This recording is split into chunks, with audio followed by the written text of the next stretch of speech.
Hello, I'm Megan Jones, editor at Call Centre Helper, and I'm delighted to be joined today by Jane Redgrave from BUPA to take a closer look at how they've taken a smarter approach to customer outreach to help boost retention rates. So, Jane, can you give me a quick overview of this project?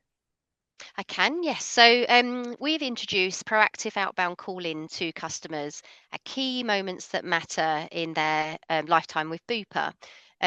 We've really found that we've made a difference in terms of engaging with customers at those moments that matter. So, what led Right. to your decision to kickstart this project? So I head up our retention team, and what we found is that we were talking to customers at a moment that they were calling in to us to talk about their renewal, and that might be the only time they've actually interacted with us as their insurer in their whole membership. So what we wanted to do is we wanted to actually trial building in some proactive engagement, where we would call our customers and actually talk to them about being a Bupa customer, what that means, what their benefits are, and how they can utilize their cover and their policy.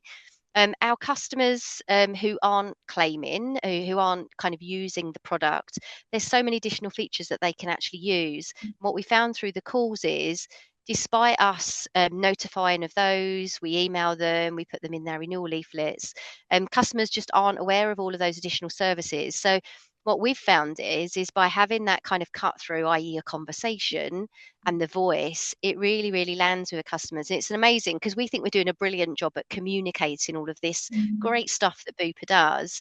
But actually, in the moment when you have a conversation, the amount of customers go, "Oh, actually, I didn't realize that. I didn't know that." So, and we really want our customers to use the product because we know if you're using the product, you're seeing value, you're getting the benefit, not just when you're ill or need to make a claim, but actually through the whole kind of lifetime of that insurance product. So it's a real value add. It's about driving engagement. And for some of our customers, it's the first interaction that they've had with a Bupa person. Particularly if they've purchased the product online, they might have purchased over the web. And actually, those customers haven't had that Bupa experience, that kind of person at the end of the phone. So it really kind of builds that engagement and introduces them to what Bupa people are about and who we are and the great service that we actually deliver. So it's just investing time in that extra layer of the relationship, making the time to make those phone calls and start to have those conversations sooner rather than later. So when it comes around to their renewal, it's not like, who's this? What's going on? They've already got good Yeah. people there already. Yeah, definitely. And I mean, just to bring that to life in terms of some of those moments that matter. The first time that we spoke to a customer is we welcome them to Bupa. So for those customers that are new to Bupa, they've just joined, we'll aim to call them at day 10 of their cover. So at day 10, they will have had their documents come through, they will have hopefully had a chance to read them, they might have some questions. And we're proactively ringing them just to say we'd really like to welcome you to Bupa. So have you had a chance to read your documents? Have you got any questions? And we also encourage them at that point to download our digital app so that we're kind of getting them into the app, getting them to see all of the great content that they've got in there. So that's their first interaction with Mm. Bupa. And those calls are brilliant. We really kind of, if you listen, you really hear the customer sort of value in that interaction. The agents, the outbound agents are really, really enjoying those calls. They're different types of calls. They're value add. They're helping the customers. And then we call again at different moments. So those sort of key moments where, as I say, just a touch point. How's it going? We can see you've been with us for a few months Mhm. now. Have you had the opportunity to use your product? How are you finding it? Any questions? So again, really building those layers of engagement, if you like, for our customers, as opposed to just being, as I say, a piece of paper that kind of comes through the letterbox, once a year, and with their sort of increase. So yeah, really great activity. Really happy with how it's going. We started, if I sort of go back to the start of last year, we were actually trialing to call around about sort of 5,000 to 6,000 customers each month. We're now trialing 30,000 to 35,000 customers every month. So we've really Wow. ramped up that activity over the Mm. past year. Really sort of invested in that as one of our kind of key strategic projects to actually Mhm. drive that engagement with our customers.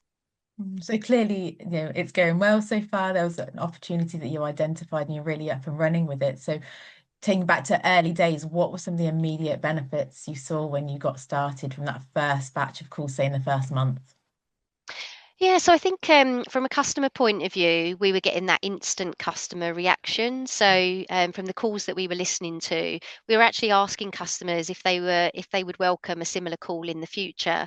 Okay. 9 times out of 10, customers were saying yes, they would. So we were getting that immediate feedback on the call where customers were saying how much they were enjoying those calls. Even some saying that you don't get these calls from companies. I don't know about you, but when was the last time your insurer picked up the phone proactively to talk to you about your Um, insurance? So I just pay real my kind of money. feedback. Yeah, exactly, exactly. So from a customer point of view, immediate kind of insight and kind of that feedback on the phones. Interestingly, from an advisor point of view or agent point of view, actually what we introduced was call variety into our contact center. So Okay. some of our work is and the work's quite hard. We're a retention team, so we're talking to Mhm. customers who are potentially looking at leaving BUPA, and it's our job to obviously speak to them and help them stay with BUPA. So the job can be quite demanding. And Mhm. actually, what we did is we introduced that call variety into role. So our advisors might come in the morning and be on inbound, and inbound's great. You're talking to customers, but then in the outbound, a bit more control in terms of that outbound activity, different kinds of calls.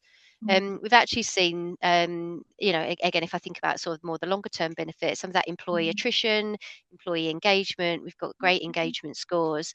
So it's really sort of changing the culture within the team as well, in terms of people feeling that they've got that variety and the job is interesting and different to just that Mhm. sort of regular standard inbound contact center.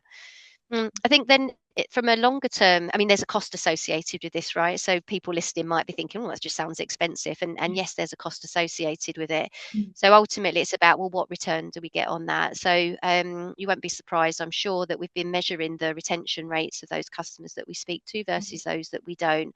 And we see an uplift in retention as well. So we know that those customers that we speak to are actually more likely to renew with us. So that's the kind of bottom line impact that we can track through and show the benefit of the work that we're doing. It builds a really compelling business case for us to go to do more as well.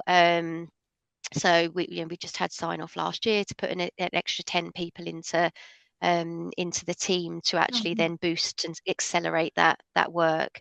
And interestingly, one of the things that we were able to do was recruit.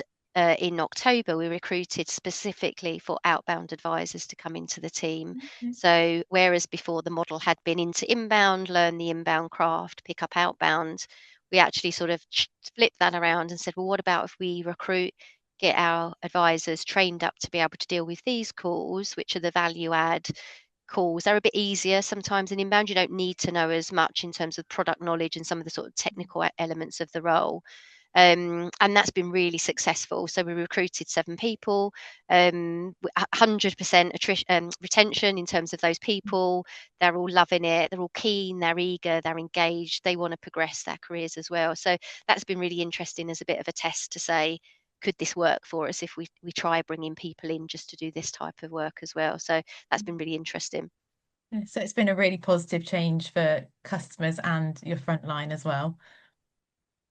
Yes, 100%. Yeah, there are no negatives. I guess one of the when we started doing it, we didn't Mm. have the technology to automate the sort of dial-in. So that was one of our kind of really early lessons. We were dialing leads on Excel spreadsheets. If anybody's sort of managing a contact center and trying to outbound customers on Excel, it's the worst sort of process. So we invested in dialer capability as well as Mm. part of the process. So bringing in new technology, new capability to Mm. actually turbocharge and help us accelerate the activity. There's no way we could have been dialing 30,000 leads on Excel spreadsheets. So the investment in technology has helped us as well to go harder and go faster on it. Yeah, and was there anything else you felt that kind of you learnt the hard way on day one? Yeah, probably. I think I underestimated when you are transforming your contact center to both an in and outbound contact center. So we'd primarily been inbound reactive, dealing with customers calling in, and then flipping that to say, well, actually, we're also going to activate some outbound activity. And the way that we did that is we were flexing our staff, so flexing our inbound and outbound kind of resource so that people would work across both. And that sounds like that should be quite simple. But actually getting the sort of leaders to recognize the value of the outbound work alongside inbound Mm. was quite interesting and something that I hadn't appreciated. So when we were what the leader role became is when we were quieter, actually spotting the opportunity to move people across so we could maximize that outbound Okay. activity. So making use of that availability that we would get. There wasn't an automated system. We've got it now that could flick people between outbound and inbound, and we didn't have that when we started. So you had to spot there was availability, ask Okay. our planning team to move people across. So the team leaders just weren't equipped and weren't set up to do that. So I remember I was sort of sitting at home one day working from home, and I was looking at our boards, and I was like, "Well, I've got 20 people in available. Why have we got 20 people in it?" So it's like, right, that 20 people, we want to push 15 of those over there so that they're really Mhm. kind of optimizing outbound. And it took us a little while to get into that rhythm and that flow, Mm. where you were then, spotting where the opportunities were and really sort of maximizing them. So as I say, that wasn't something we anticipated, and we hadn't really invested in. I hadn't done the thought work about how that was going to work. So it took a while for the team leaders to actually kind of work that out. Um, the way that we're set up now is we've got outbound team leads and we've got inbound team leads, and that works really well because the Okay. outbound kind of leaders can sort of they're about keeping the work coming to their teams, inbound about sort of defending that kind of inbound service level and average speed of answer. So that actually works really well, and there's a really nice sort of healthy sort of tension between the two, if you like, to make sure that we're maximizing the time that we've got. Mm. Well, it all sounds so fantastic, and that you've obviously learned a few things the hard way, but overall you're seeing amazing results. So the biggest question I always like to end on these interviews, are you ultimately going to be keeping this project in place? Is it all part of business as usual now, or do you think there's going to be another iteration or something slightly different coming through in the future? So are we keeping it? Yes, 100%. So we know it's making a difference in terms of the Yeah. results.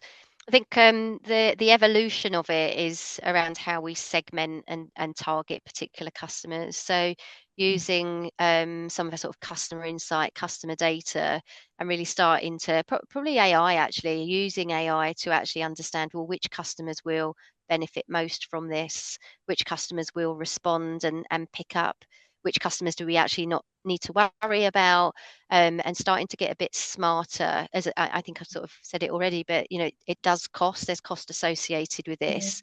So what we don't want to do is just call everybody as a sort of blanket approach, but really starting to segment and target where we're going to add the most value. So that's the exciting bit that we're in now, if you like. So BAU is where we're at with kind of calling customers at the moment, and that's still happening, but we're thinking about, well, how can we actually be smarter and a bit more efficient with the work that we're doing and who we're speaking to.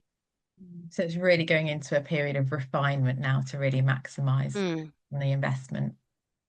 Yeah, 100%. And it's exciting, Yeah. working with the technology and understanding what the technology can deliver and learning more about our different customer segments. I mean, you sort of generalize, you might think that actually the younger demographic coming in probably might not want to speak to their insurer. They might, I'm generalizing. But actually, who are those customers? Where's that sweet spot that says, well, actually, Megan, if I call you, you're going to really Yeah. value this and it's going to blow your Yeah. socks off and wow, versus I don't know, somebody else who you work with, who might kind of go, "Well, actually, that's not for me. I couldn't Yeah. think of anything worse than talking to my insurer." So it's using that segmentation and what we know about customers to really sort of be a bit more targeted.